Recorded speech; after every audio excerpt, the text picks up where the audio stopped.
जय शिवराय, जय शंभूराजे मित्रांनो. जर आयुष्यात तुम्हाला कधी जरी लो फील झालं ना, तर छावा मूवी मधल्या लाईन्स नक्की ऐका. त्या ऐकून तुम्हाला एक वेगळीच एनर्जी मिळेल. त्या लाईन्स मी तुम्हाला बोलून दाखवतो.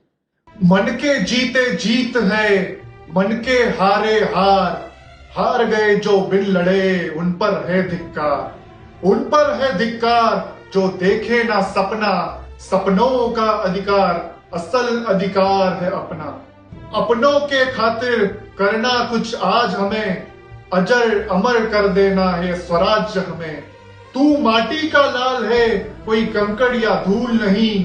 तू समय बदल के रख देगा, इतिहास लिखेगा भूल नहीं. तू भोर का पहला तारा है, परिवर्तन का एक नारा है. ये अंधकार कुछ पल का है, फिर सब कुछ तुम्हारा है. म्हणजे लिटरली बघा, मला बोलताना सुद्धा शहारे आले. सांगायचं तात्पर्य म्हणजे एवढंच मित्रांनो, जर तुम्ही अजूनही छावा मूवी बघितला नसेल, काही कारणास्तव थिएटरवर जाऊ शकला नसाल, तर आज छावा मूवी नेटफ्लिक्सवर अवेलेबल आहे. तो नक्की बघा. तुमच्या फ्रेंड्सला, तुमच्या फॅमिली मेंबर्सला दाखवा. धन्यवाद.